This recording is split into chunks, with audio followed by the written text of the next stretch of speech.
Vito Russo's The Celluloid Closet, first published in 1981, is definitely the most famous book about the depiction of homosexuality on film.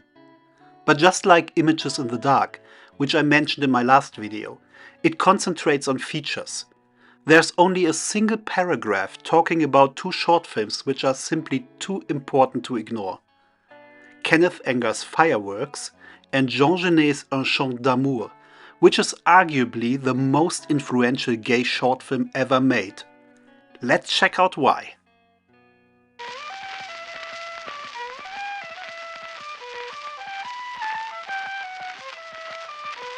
In 1926, 15-year-old Jean Genet was sent to a penal colony for various misdemeanors, where he stayed until his 18th birthday, when he joined the French Foreign Legion.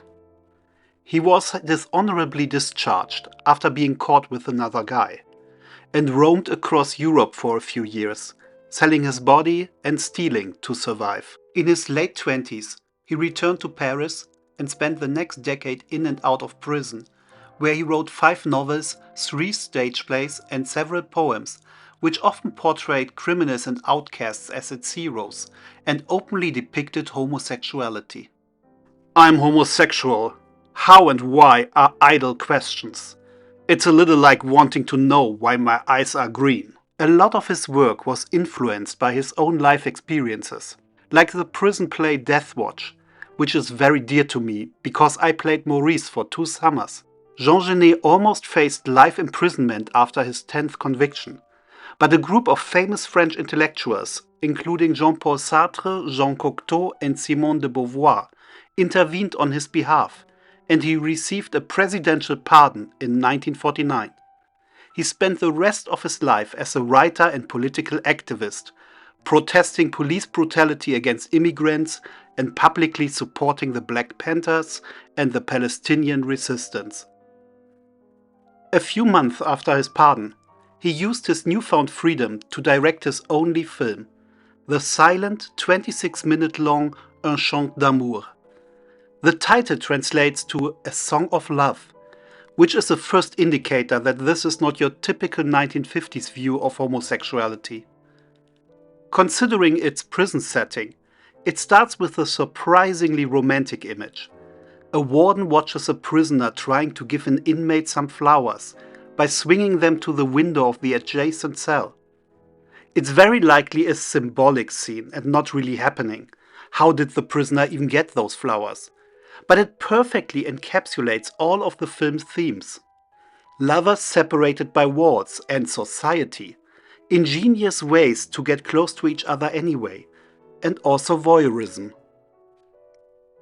The main characters are a mature Algerian prisoner who's in love with the boy next door, who's mostly in love with himself, and the jealous warden who spies on all the prisoners and suppresses his own homosexual desires.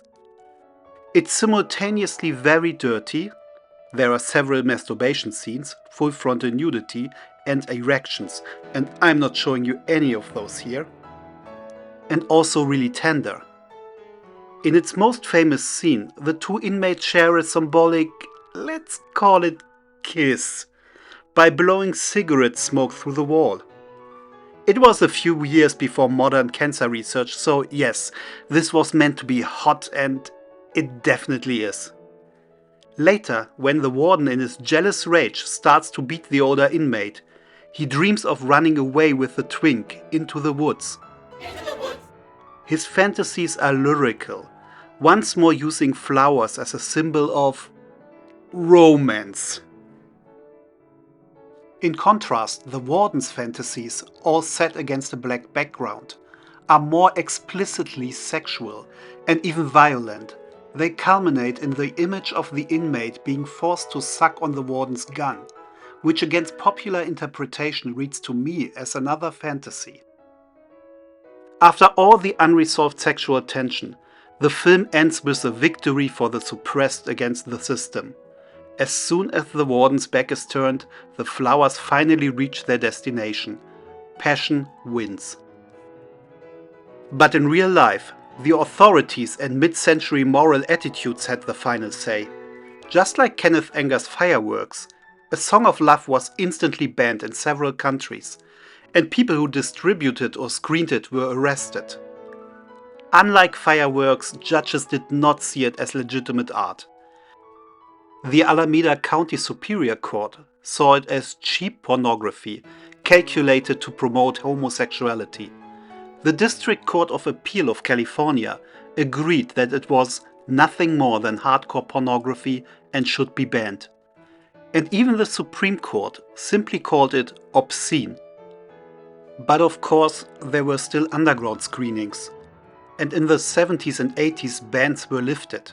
And we now can recognize the enormous influence Jean Genet and his only film have had, especially on the generation of filmmakers who ushered in the new queer cinema movement in the late 80s and early 90s. You can see it in Gus Van Sant's first film Mala Noche, in which an outsider's desire for an undocumented immigrant leads to police brutality.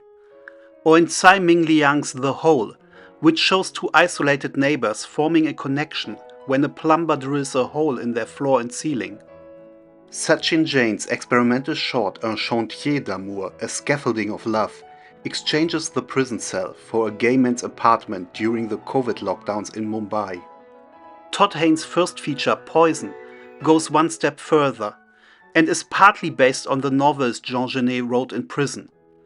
While Constantine Giulianare's short Jean Genet is Dead uses his poetry and overall aesthetics. Belgian filmmaker Zeno Graton often said in interviews that his 2023 prison romance The Lost Boys is an homage to his favorite movie. Et quels sont les films qui vous ont inspiré pendant l'écriture? Mon film, c'est un peu un hommage à un court-métrage des années 50 réalisé par Jean Genet qui s'appelle Un Chant d'amour. Ewan Morrison's short film Closet, about the policing of glory holes in Scotland, can be called a companion piece to A Song of Love. And I highly recommend it as an interesting, forgotten piece of gay art in itself. There are even more direct references in other works. It is spliced into the 2018 Greek underground film Motherland. Jerry Tartaglia's essay film Ecce Homo contrasts scenes from Song of Love with scenes from hardcore gay sex films to question the definition of pornography. Stéphane Marty stages the couple in his glam rock music video Quelques fleurs pour un chant d'amour in front of projections of the film. Around the same time, Mexican artist Silvia Gruner exhibited a video installation based on the cigarette smoke scene.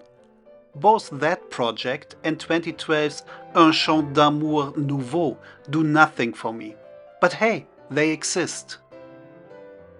Of course, referencing classic films in new works of art is nothing new. But how many times does a live-action short film get famous enough to get that kind of treatment?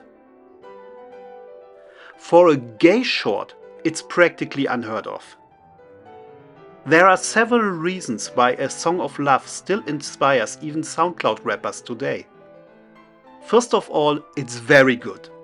So good, in fact, that it was awarded around $20,000 in 1975, 25 years after it was made. Genet rejected the money for political reasons and denounced his film in the process, calling it not violent enough. This scandal and the long censorship battles, combined with the fact that it's Jean Genet's only film, ensured that people would still be curious about it decades later. But more importantly, it is timeless.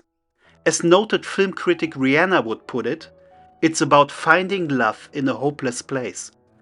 Not being able to love who you love, being outcast from society, even suppressed by a violent system, dreaming of a happier future together. All those are themes that have fueled art since the first cave painting, and especially queer art. Not to mention that it's set in an all-time top 10 gay porn location. And it's not a stretch to say that Jean Genet's stories have helped popularize those fantasies. Jean Genet died in 1986, but John Grayson's absolutely wild anti-Zionist, anti-pinkwashing, semi-documentary opera Photo Booth imagines him still being alive today and getting recruited to sabotage the Eurovision Song Contest in Jericho, where BTS sing an ode to BDS. It starts with Genet filming a shot-for-shot remake of A Song of Love, with the two gay penguins from the Toronto Zoo, which shows that the film has lost none of its power and remains relevant to this day. It will stay that way until everybody can live and love free from persecution. Thank you for watching. We won't leave France just yet. We'll stay for one more episode and one last spring. So please make sure to like, comment and subscribe if you don't want to miss it.